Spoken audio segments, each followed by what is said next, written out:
Kalau kita bikin khotbah itu bukan untuk membahas dogma, dan mendebat ajaran. Khotbah itu adalah momen di mana pendeta berusaha untuk menyuarakan iman jemaat, ya, lalu kemudian berusaha untuk membuat elaborasi supaya iman jemaat itu bisa diterapkan dalam hidup tiap-tiap hari. Itu bukan berarti khotbah tidak perlu dogma, khotbah tetap perlu dogma.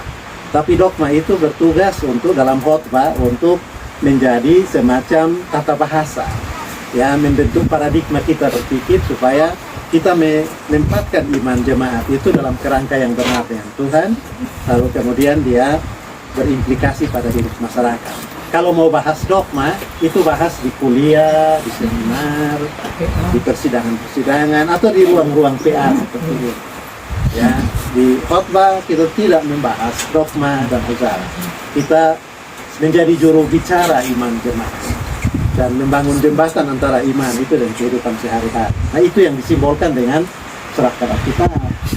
Ya, penatua bilang kami kasih you. Jadi karena itu penatua punya hak atau jemaat punya hak yang disebut di DPR itu sebagai hak interpelasi atau hak angket. Ya, kalau ada yang tidak sesuai dengan iman jemaat yang diyakini oleh gereja, penatua yakin bisa tolong jelaskan kenapa. Nah, ini yang barangkali belum banyak dipahami oleh banyak pendeta juga, ya, atau juga belum banyak dipahami oleh penatua sehingga sudah biasa bicara. Tapi ini bagian dari berakar dalam Kristus tadi, ya. Kalau mau supaya akarnya kuat, buahnya sehat untuk masyarakat, maka makanan gizi yang sehat. Itu kira-kira betul komen. Bahwa kita mengenal Tuhan Allah sebatas Tuhan Allah memperkenalkan dirinya kepada kita. Bapak jelaskan, kita masih ingat sekali ada 3 cara, 3 bentuk Tuhan Allah memperkenalkan diri kepada kita, melalui ciptaan, melalui Alkitab, dan juga melalui Yesus Kristus yang disebut Allah. Nah, Bapak, ketong ini kan terbatas, dan masing-masing orang punya penafsiran. Itu kita beda-beda, Bapak. Beda penafsiran dengan yang lain, gereja lain, organisasi lain pasti berbeda. Nah, apakah itu tidak mempengaruhi untuk persekutuan, terutama dalam pengenalan akan Tuhan Allah? Dan satu penafsiran yang kita anggap itu ternyata berbeda dengan penafsiran yang dari teman atau dari gereja. Bagaimana Bapak seperti itu? Ya, kalau menurut beta makanya kita belajar dari halak itu, ya, untuk menghargai keberadaan, menemukan peran, fungsi dan apa karya. Itu hal yang pertama. Lalu hal yang kedua, kita tidak boleh otomatis menghakimi dia yang berbeda dengan kita itu sebagai yang salah, karena dia punya penghayatan kebenaran itu lahir dari dia punya pergumulan konteks. Iya. Ya, teologi itu selalu berakar pada biografi setiap orang. Jadi kalau dia bilang Allah seperti itu karena dia mengalami Allah. Setuju. Ya, bahwa di situ ada kekurangan, betul. Saya punya juga, saya mengalami itu ada kekurangannya. Dan karena itu mari kita membangun relasi, belajar satu sama yang lain. Bukan saling menghakimi dia otomatis salah, saya punya yang betul. Karena di pengalaman dia nggak bisa bertemu Allah dalam konteks yang A beda dengan pengalaman di karena itu kita masih harus jadi masyarakat atau gereja itu harus menjadi, orang selalu bilang ya, gereja itu harus menjadi komunitas yang transisional, karena gereja itu umat dalam perjalanan. Jadi tiap kali dalam satu etape atau satu babak kehidupan dia harus terbuka untuk belajar realitas baru, dan yang usaha imannya itu dipakai untuk menjawab realitas baru. Yang tadi saya bilang khotbah itu bukan bahas doktrin, bukan doktrin, tapi tolong jemaat untuk hidup dalam iman dan menjawab realitas baru.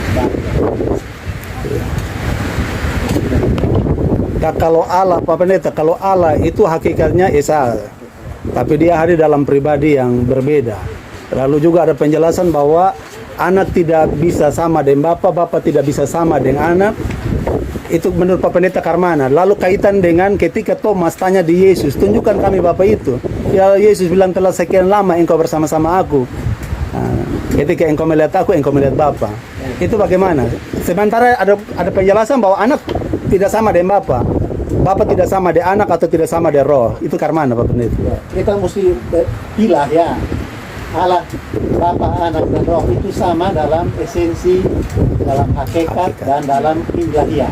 Iya. Sama. Nah, tetapi mereka berbeda dalam karya dan fungsi. Nah, sang Bapa mencipta, bukan anak yang mencipta. Ya, anak datang untuk menyelamatkan, Bapa tidak datang menyelamatkan. Roh Kudus membaharui. Ya, dia tidak mencipta, dia tidak. Betul dia dalam karya penciptaan. Iya. Ya, tapi dia bukan the acting subject dalam penciptaan. Dia menjadi supporting subject di penciptaan.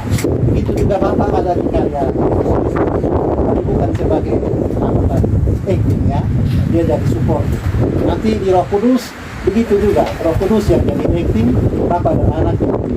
Jadi satu dalam hakikat, dalam esensi, ya ilahiyah, tetapi berbeda dalam pendekatan dan karya untuk bersamakan. Nah, Tuhan Yesus tuh yang tak bilang dia sama dengan Bapa tetapi dia beda dengan Bapa. Itu paling banyak ada di kitab Yohanes. Di Yohanes. Ya. Yohanes paling suka Itu aja. gambaran. Ya. Nah, kalau kita begitu kita mesti kita pahami kenapa Yohanes suka bahasa seperti itu. Yang pertama yaitu tema utama dalam kitab Yohanes itu kitab pengutusan. Kali-kali dalam kitab Yohanes Yesus selalu bilang, aku diutus oleh Sang Bapa. Aku datang untuk mengerjakan pekerjaan dia yang mengutus aku. Selalu dia bilang begitu. Ya, selalu dia bilang begitu. Nah, di dalam konsep itu dua hal tadi saja. Ya, yaitu kepenuhan hakikat ilahi dalam Yesus. Berarti pada saat yang sama status Yesus sebagai yang diutus oleh Sang Bapa.